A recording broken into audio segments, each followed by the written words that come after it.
Vamos para 2 de Pedro.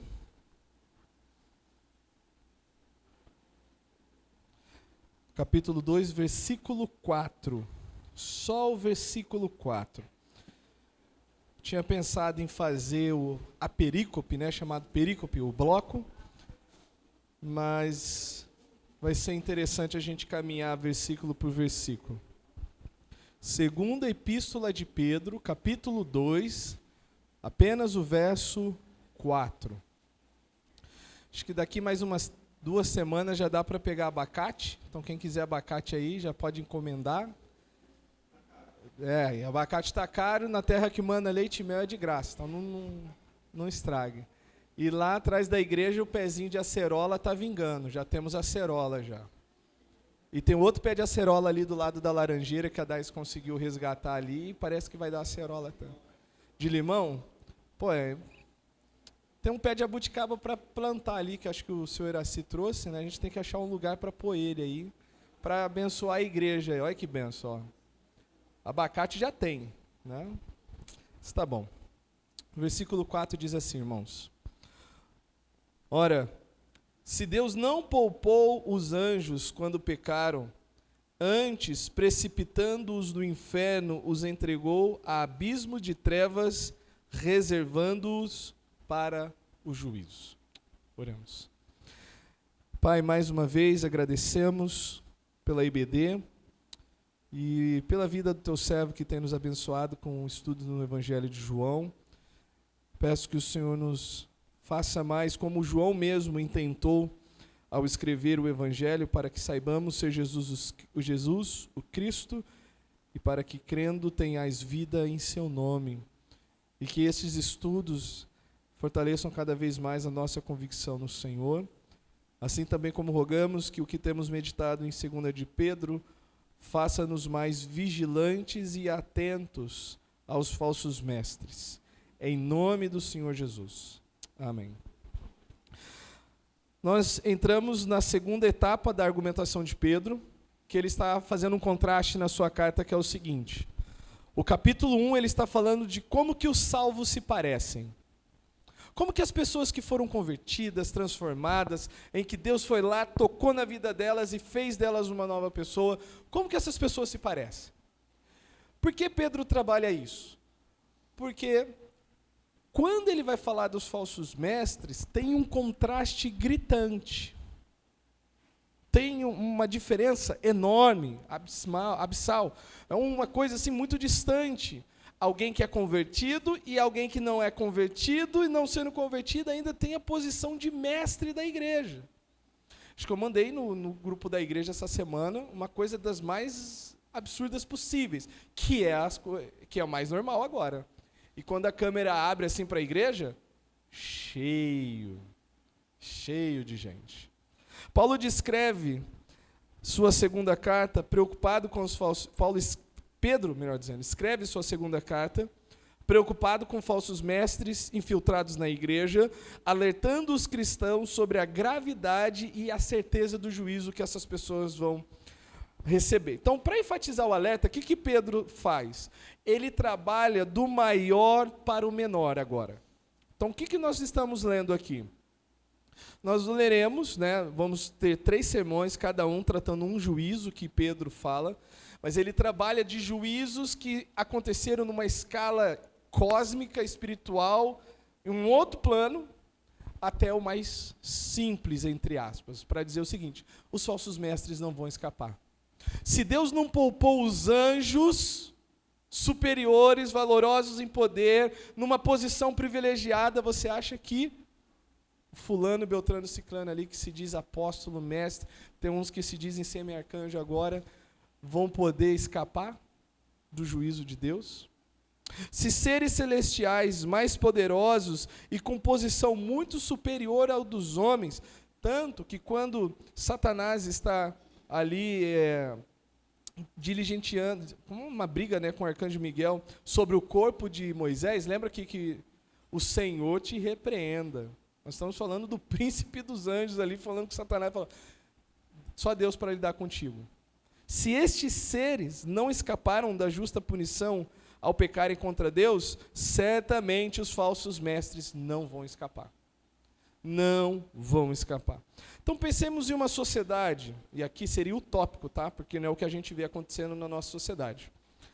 Quando aqueles que têm maior poder e influência recebem punição exemplar pelos seus crimes, os infratores menores percebem a seriedade da justiça e se tornam temerosos em praticar o mal. Que seria, né? Começando o exemplo de cima, só que no exemplo de cima eles mais escapam e a pessoa que rouba um desodorante não sai da cadeia, né? Hoje um assassino não cumpre pena.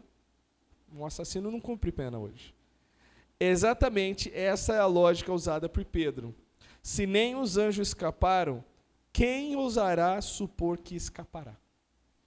Então hoje nós vamos entender em 3 pontos esse juízo dos anjos, como que os falsos mestres são semelhantes a eles e as aplicações que nós devemos fazer. Então eu resolvi não correr, porque a gente dá uma passada histórica, vocês entendem o que Pedro está dizendo aqui, vão entender o que Judas está dizendo na carta dele, e por que os anjos são usados como exemplo, porque os falsos mestres possuíram um privilégio semelhante a dos anjos.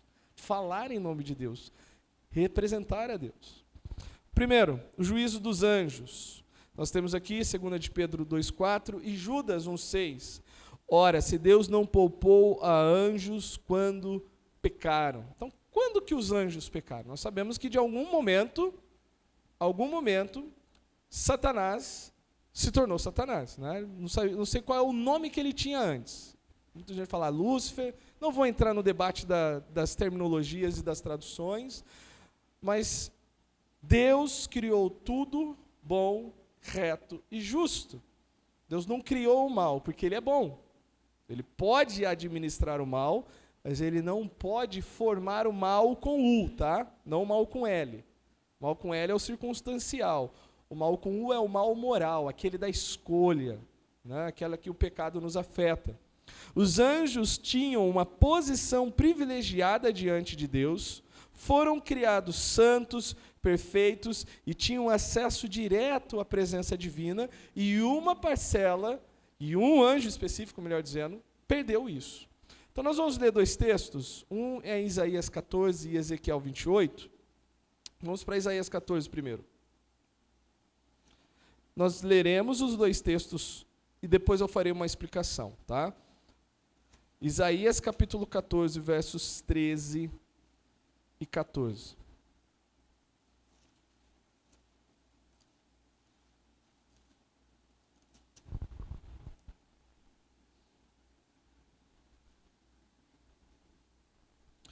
Verso 12. Como caíste do céu, ó estrela da manhã, filha da alva, como foste lançado por terra, tu que debilitava as nações, tu dizias no teu coração, eu subirei ao céu acima das estrelas de Deus, e exaltarei o meu trono no monte da congregação, e me assentarei nas extremidades do norte, subirei acima das mais altas nuvens, e serei semelhante ao Altíssimo. Ezequiel 28, 14 a 17. Ezequiel 28, 14 a 17.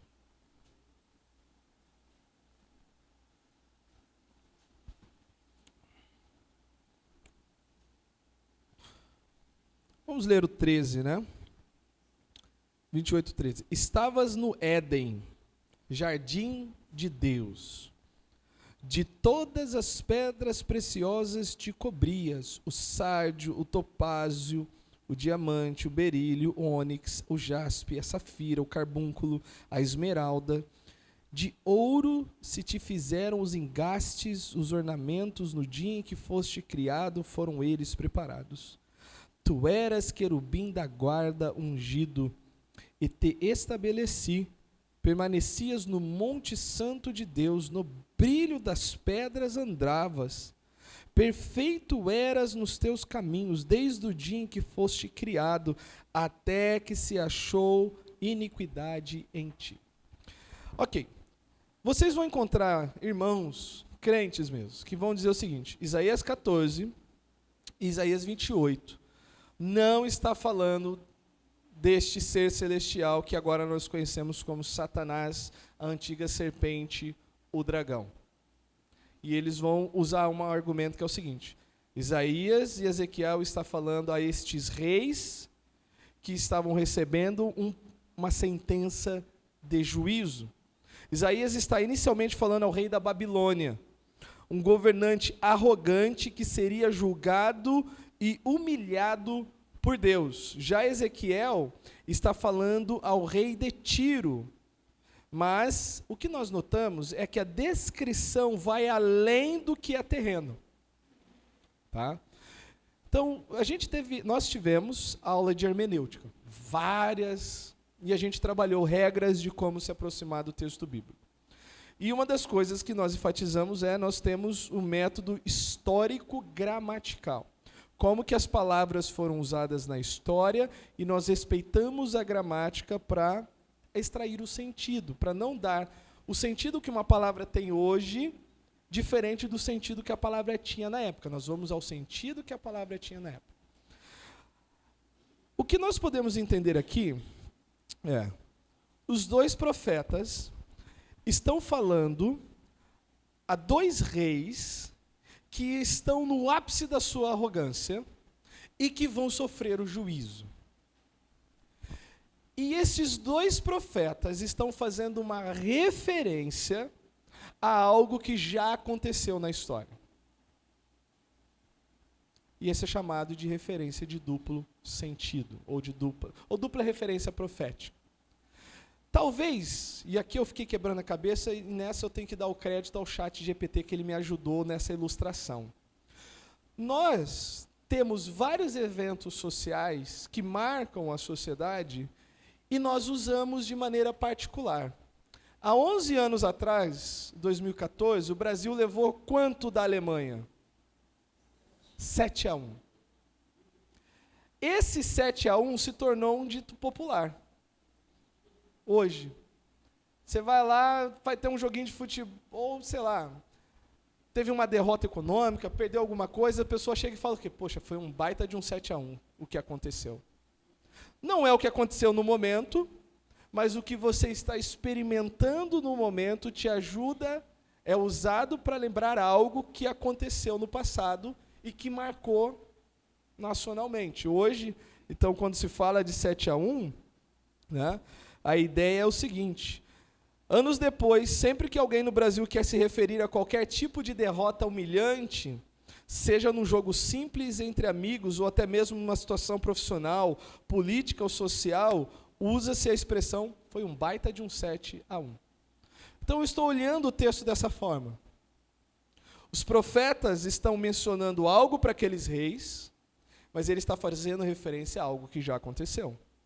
Que um ser muito alto, poderoso, numa situação privilegiada, estava diante do Senhor, e na sua perfeição, ele caiu. E tanto Isaías quanto Ezequiel usam essa situação para marcar a vida daqueles reis e falar: vocês também vão sofrer a mesma coisa. Vocês também vão sofrer a mesma coisa. Com isso nós mantemos tanto o que o texto está dizendo, quanto também a alusão que os profetas estão fazendo em relação ao texto. Em algum momento, Satanás caiu. Em algum momento, Satanás se tornou quem ele é agora. Alguns vão dizer que antes de Deus ter criado Adão e Eva, no Éden estava Satanás e ali ele caiu. Outros vão dizer, conforme é dito lá em Apocalipse, que no céu ele arrebatou uma terça parte e ele foi. Nós podemos supor, mas nós não podemos bater o martelo. O que nós podemos afirmar com certeza é que existem anjos caídos. Existem anjos que possuíam um aspecto e por causa do pecado foram corrompidos e estão depostos da sua posição, da sua função, ainda que gozem de certa liberdade, porque nem todos os anjos caídos estão presos. Nós vamos ver que anjos que estão presos aqui, e que, ainda dentro da angelologia, uns vão dizer que esses anjos possuem não possuem corpos, ou vão dizer que esses anjos podem se materializar. Então, uns vão dizer, se eles podem se materializar, eles não são demônios que possuem corpos. Outros vão dizer, como eles não podem fazer isso, como os anjos que visitaram Abraão, lembra? Os anjos que seguraram Ló e o arrastaram para fora da cidade, que por causa do seu estado perfeito, eles possuem esta habilidade. Os que caíram perderam isso, e alguns vão dizer que eles precisam se apossar de corpos, que é chamado demônios. Enfim, o foco não é nem entrar nesses detalhes. O foco é para dizer o seguinte: estes anjos receberam juízo. Eles estavam numa situação privilegiada, estavam diante de Deus, foram criados de uma forma perfeita, mas seguiram a rebelião junto com Satanás. Contudo, ao se rebelarem, abandonaram voluntariamente o seu privilégio e foram lançados no Tártaro. Por que Tártaro? Pedro, ele vai usar a expressão aqui no versículo 4, antes o precipitou-os no inferno. Pedro usa um termo aqui que não aparece em nenhum outro lugar da Bíblia. A palavra inferno que é usada aqui é tártaro. Que ao usar essa expressão no mundo grego da época, era uma forma dele dar a entender o nível do juízo que estes anjos receberam. E não que ele estava validando, vamos dizer, o pensamento da mitologia grega de que exige, de fato, Hades, e embaixo de Hades, o mundo dos mortos, tem o Tártaro. Então, dentro da mitologia grega, o Tártaro ficava somente os criminosos que haviam desafiado os deuses.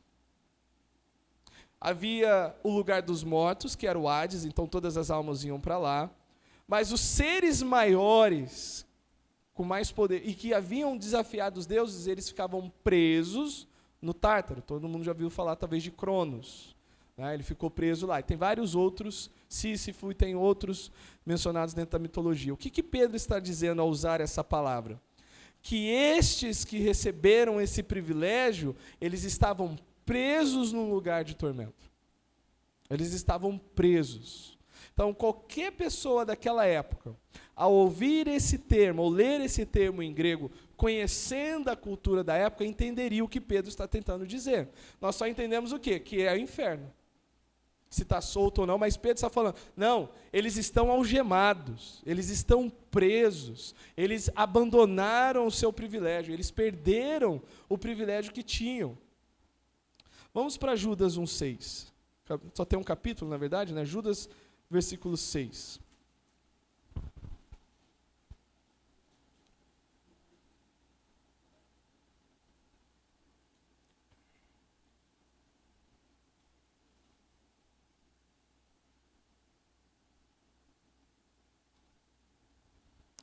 E há anjos que não guardaram o seu estado original, mas abandonaram o seu próprio domicílio. Ele tem guardado sobre trevas, em algemas eternas, para o juízo do grande dia. Aí você fala, mas que estado e que domicílio? O único lugar na Bíblia que dá a entender isso é Gênesis 6. Tá? Então, Gênesis 6, quando fala que os filhos de Deus, vendo as filhas dos homens, coabitaram com elas e nasceram varões de renome, bababá, etc. e tal. Eu nunca digo que dessa união surgiram os gigantes já existiam. Moisés, ele é categórico em dizer, naquela época haviam gigantes, e depois, quando os filhos de Deus, um grupo vai dizer que os filhos de Deus ali é a linhagem de Sete, os piedosos, que se uniram com a linhagem de Caim. Outros vão dizer que os filhos de Deus são as autoridades daquela época, que a autoridade era vista como ser divino, e tem alguns outros pontos na Bíblia que aparece isso. Por exemplo, quando no Salmo é dito, vós sois deuses, quando falam dos juízes que executam o juízo, quando Herodes, se não me engano Herodes, acho que é Herodes, aparece em Atos 12, acho que é isso, Herodes, em Atos 12, E eles falam, não é a voz de um homem, é a voz de... E ele morreu comido de vermes, né? Então, havia o pensamento popular que pessoas que têm autoridade têm poderes divinos. E um outro pensamento é que os anjos, que não guardaram o seu domicílio, nem o seu estado imaterial, o seu estado natural, se meteram nos negócios dos homens. E uma das teorias, eu não posso bater o martelo. Primeiro, de que os homens, no capítulo 5, começam a perceber a presença da morte. Capítulo 5 todo é um obituário. Viveu fulano de tal tantos anos e morreu. Viveu fulano de tal tantos anos e morreu. A morte começou a chegar de maneira natural. Lameque havia produzido a morte de forma abrupta e Caim havia produzido morte de forma abrupta. Mas aquela geração de pessoas com uma longevidade maior estavam experimentando a morte de forma natural. Então, um pensamento que é dito é: os homens se meteram com os anjos no fim de escapar da morte. Uns vão dizer assim. Outros vão dizer que os anjos se meteram com os homens a fim de estragar a linhagem daquele que pisaria a serpente. São possibilidades de interpretação. O que a gente pode afirmar é: estes anjos fizeram algo que eles não deveriam fazer e estiveram onde eles não deveriam estar. Quando a gente analisa todo o material bíblico, existe só um lugar onde isso se encaixa. Então, nós podemos sugerir e apontar que é ali. Esses anjos que se investiram e se misturaram com as filhas dos homens, Deus os reservou sobre algemas e trevas eternas. Eles estavam num estado superior e agora estão presos. Apocalipse 12:4 descreve a magnitude dessa rebelião, mencionando que o dragão, ou Satanás, arrastou consigo a terça parte dos anjos, mostrando a extensão e a gravidade dessa queda. E olha, a gente não tem nem ideia do número dos anjos. É falado de miríades, de milhares de milhares dos que ficaram. Imagina dos que foram. Quando Jesus fala, poderia invocar 12 legiões de anjos, e a legião tinha de 3 a 6 mil homens, pegando pela legião romana. Mas, Pedro, voltando aqui em 2 de Pedro, Pedro está falando o seguinte: os falsos mestres não vão escapar. E o primeiro fato que ele quer trazer é o seguinte: Deus não poupou a anjos. Os anjos que desobedeceram, os anjos que se intrometeram no negócio dos homens, os anjos que não guardaram o seu estado original, Deus o reservou, guardou estes seres em trevas e algemados, presos, né? Aplicação desse primeiro ponto. Deus não tolera a rebeldia. Lembra o que Samuel falou para Saul? É que a rebeldia é como pecado de feitiçaria. E ele vai falar que a idolatria, e que a rebeldia também é como idolatria, como ídolos. A obstinação é como idolatria, como adoração a ídolos. Deus não tolera rebeldia. Lembra de Corá, Datã e Abirão? Nós nos rebelamos contra essa liderança. Se aqui é um neopentecostalismo, o líder ia cair de prato cheio. Vocês não podem falar contra o líder. Ou como um profeta Mirim falou essa semana, né?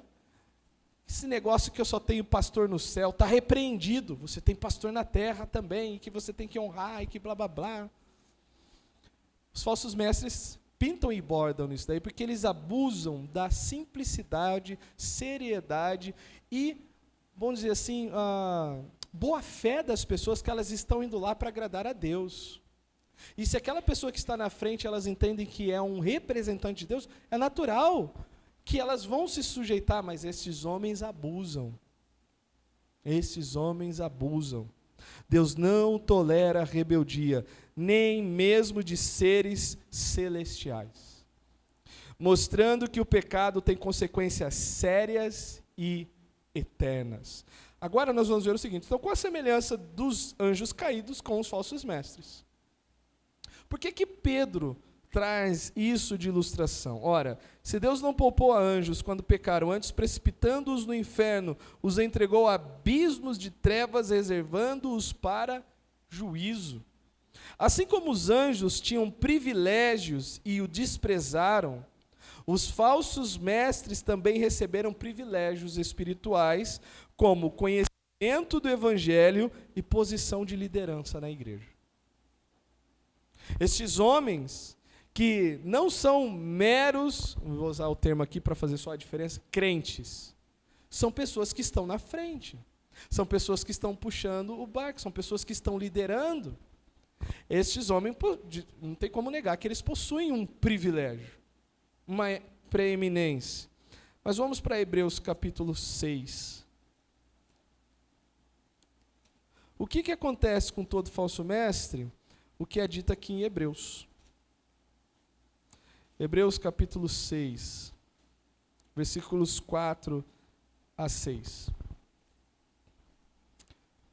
O autor aos Hebreus, eu sei que a gente vai chegar nesse texto, e ele está fazendo um contraste entre os que sabem da perseguição, sabem da dificuldade que era ser cristão naquela época e ainda assim não abandonaram, permaneceram firmes, e daqueles que estão no meio dos crentes, estão vendo a perseguição e estão querendo dar as costas para o evangelho. Eles estão dizendo, olha, ser cristão é uma coisa muito custosa, não vale a pena, a gente vai perder muito, vamos ter um prejuízo muito grande. É para este grupo que o autor aos Hebreus está falando, que ele vai falar aqui. É impossível, pois, que aqueles que uma vez foram iluminados, provaram dom celestial, se tornaram participantes do Espírito Santo, provaram a boa palavra de Deus e os poderes do mundo vindouro e caíram. Sim, é impossível renová-los para arrependimento, visto que de novo estão crucificando para si mesmos o Filho de Deus e expondo-o à ignomínia. Eles abandonaram a sua posição ao distorcer deliberadamente a mensagem de Deus para benefício próprio, seguindo o exemplo de Satanás, descrito como o pai da mentira. Ou seja, esses falsos mestres mentem. Não tem como ser falso sendo verdadeiro. Esses falsos mestres mentem. Lembra de João 8,44? Vós quereis fazer a vontade do vosso pai, o diabo, que nunca se firmou na verdade, ele é o pai da mentira. Paulo alerta sobre a natureza enganosa e sutil dos falsos mestres, comparando-os a Satanás, que se transfigura em anjos de luz. Segundo aos Coríntios capítulo 11, segundo aos Coríntios capítulo 11, os versos 13 a 15, Paulo aqui está tendo uma dor de cabeça, né? Teve uma dor de cabeça que os coríntios estavam abraçando os falsos apóstolos. Homens que se diziam apóstolos, que não tinham sofrido nada pelo evangelho, que não conheciam o evangelho, e estavam falando mal do apóstolo Paulo para a igreja. E Paulo fala o seguinte aqui no capítulo 11, versículos 13 a 15. Porque os tais são falsos apóstolos, obreiros fraudulentos, transformando-se em apóstolos de Cristo. E não é de se admirar, porque o próprio Satanás se transforma em anjo de luz. Não é muito, pois, que os seus quem? Quem que é o sujeito que é falado na frase anteriormente? Aqui, análise sintática, Satanás. Os seus relacionados a Satanás, não o Cristo em cima, Satanás. Os seus ministros se transformem em ministros de justiça, e o fim deles será conforme as suas obras. Ou seja, as obras desses homens serão destruídas. Destruídas. Pedro usa essa analogia para deixar claro que o mesmo rigor do juízo que atingiu os anjos certamente atingirá os falsos mestres. Então, uma segunda aplicação. Devemos vigiar e discernir cuidadosamente quem nós estamos ouvindo. Se vocês quiserem ouvir Rodrigo Silva em questões arqueológicas, mas nunca o ouçam como representante da voz de Deus. É um falso mestre. enquanto muitos no mundo evangélico hoje aí estão fazendo, nós devemos nos posicionar. Por quê? Dos gritantes, a gente nem precisa falar das aberrações, mas é a sutileza. É a sutileza. É aquele monte de palavra bonitinha, mas tem uma pontinha de veneno ali no meio que, se você não ficar atento, você vai bater palma para o diabo. Nós devemos ficar alertas. Devemos vigiar e discernir cuidadosamente quem ouvimos, porque distorcer o evangelho traz graves consequências espirituais. Por último, a certeza do juízo e a importância da fidelidade. Deus não poupou nem mesmo os anjos em sua rebelião, e isso reforça que ele não tolerará que sua palavra seja adulterada. Lembre Mateus 24, Jesus vai falar, surgirão falsos cristos. Muitos virão em meu nome, dizendo que sou eu. Lá em Gálatas 1, 8 e 9, Paulo fala daqueles que apresentam um outro evangelho, que não é o evangelho de Deus, que esses sejam o quê? Anátemas, malditos. Deus não tolerará ninguém que distorça a sua palavra. E esse exemplo serve para despertar o temor saudável e reverência pela palavra de Deus. Isso deve nos incentivar à fidelidade e integridade doutrinária. 2 Timóteo 2,15, procura apresentar-te a Deus aprovado, como obreiro que não tem do que se vergonhar e que maneja bem a palavra da verdade. Ouvindo esse sermão, alguém pode dizer, bom, eu não sou um falso mestre. Eu sei que o pastor está falando para nós aqui, sei que o pastor está nos ensinando sobre a carta, mas eu não sou um falso mestre. Mas lembra de Hebreus capítulo 2, versículos 1 a 3? Como escaparemos nós se negligenciarmos tão grande salvação? O que isso significa? Mesmo que você não seja um falso mestre, mas você pode ser um falso crente. Mesmo que você não esteja em posição de ensinar e de enganar, mas você pode estar no engano. Deus não vai poupar os falsos mestres, mas também Deus não vai poupar os falsos crentes. Nem todo que me diz Senhor, Senhor, entrará no reino dos céus, mas aquele que faz a vontade do meu Pai. Muito naqueles dias vão dizer, Senhor, Senhor, em teu nome nós profetizamos, em teu nome nós expelimos demônio, em teu nome nós realizamos milagres, e eu lhes direi explicitamente, apartai-vos de mim, vós o que praticais a iniquidade. Eu não vos conheço.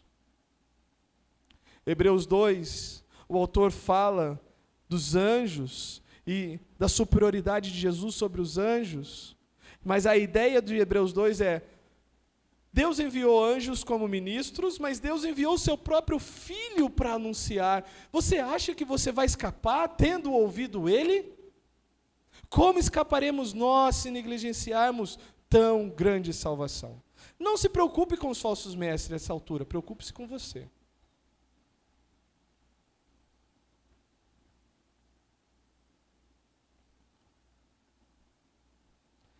Ele nos adverte sobre a gravidade de negligenciarmos tão grande salvação, alertando-nos que se os anjos foram punidos, também nós não escaparemos, caso rejeitemos a verdade. Caso rejeitemos a verdade.